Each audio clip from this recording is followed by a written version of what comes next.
मैं आपको एक बात बताऊं कि पेंशनों को तो मिला। देखिए, मैंने पहले भी आपसे कहा कि 5, 10, 15% का जो वित्तीय लाभ है जो कांग्रेस दे नहीं सकी, वो जयराम ने करके दिखाया। वो लाभ इनको मिला पेंशनों को। और दूसरी बात है कि एरियर का अब जितना एक किस्त उन्होंने जारी की 50,000 की, उतने आगे इलेक्शन आ गए। तो मेरा कहने का मतलब है जितना उन्होंने दिया और अब भी उन्होंने कहा है कि हम देंगे। अरे नहीं देंगे तो उनको कान से पकड़ेंगे, ऐसा थोड़ी नहीं है।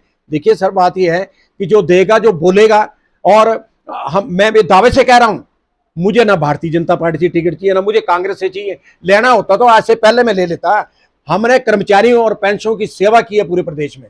और जैसे आत्माराम शर्मा ये कह रहा है कि गोपाल दास मैं अकेला नहीं हूं। दुनिया मेरे साथ, मैं प्रदेश के हर कोने में घूमता हूं, मैं हर जगह जाता हूं, आदर सम्मान होता है। मैं इनकी बातें उठाता हूं तो क्या मैं वो विरोध कर रहा हूं? मैं तो जब कर्मचारी पेंशन के समर्थन में बोल रहा हूं, मुझे ना कोई भारतीय जनता पार्टी फीड कर रही है, ना मुझे कांग्रेस फीड कर रही है। मैं अपने जेब से पैसा लगा रहा हूं। इन लोगों ने तो, आत्माराम शर्मा जो है, ये जो बने हुए हैं दलाल बने हुए, ये इन्होंने कर्मचारियों को लूटा। 500, 200, 300 रुपए लिए इन्होंने और पैसा भरा है, ये खा रहे हैं, ये गाड़ियों में घूम रहे हैं ये। तो मेरा कहने का मतलब, हमने किसी से नहीं लिया, हम निष्काम सेवा करते हैं और मैंने की भी है। और मैं देखिए 2 टर्म जो है एनजीओ फेडरेशन का अध्यक्ष रहा। कमरा आज भी सचिवालय में है, 4 टेलीफोन लगे हैं। वो किसने दिए? वो मैंने दिए, मैंने कराया सरकार से। हिंदुस्तान के किसी कोने में भी जो है कर्मचारियों को कोई सचिवालय में कमरा नहीं है, ये पहली स्टेट है। तो इसलिए मैं तो कहता हूं कि हम सेवा है कर्मचारियों की, बाकी तो फैसला तो जनता खुद करेगी, इसमें मैं क्या कर सकता हूँ। और आपने एक और बात कही यहाँ पे, यूपीएस का केंद्र सरकार पर 9,000 करोड़ रुपया है, जिसकी मांग यहाँ पर सरकार भी कर रही है, कर्मचारी भी कर रहे हैं, लेकिन केंद्र सरकार वो पैसा नहीं दे रही है। बिल्कुल ठीक कह रहे हैं आप। देखिए जी, बात ऐसी है, वो तो अब सुक्खू सरकार को चाहिए किस ढंग से वो पैसा ले, केंद्र पे दबाव डाले और कि भाई ये पैसा आपके पास पड़ा है, उसको दो, हमने कर्मचारियों को देना है।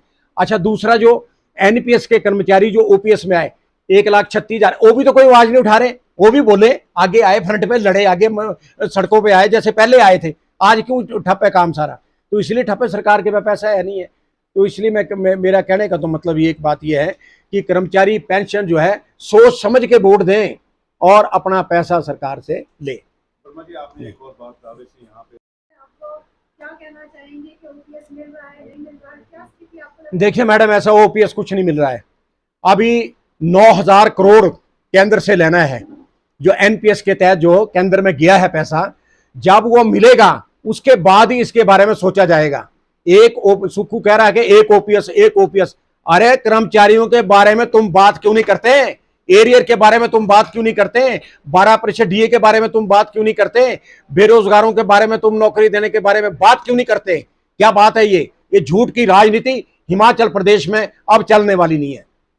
कई कर्मचारी ऐसे सामने आए जो कहते हैं हमें ओपीएस मिलना शुरू हो गए। मैडम ये ठीक है, मैं भी कह रहा हूं कि अगर ओपीएस मिलना शुरू हो गया, अच्छी बात है, बहुत अच्छी बात है।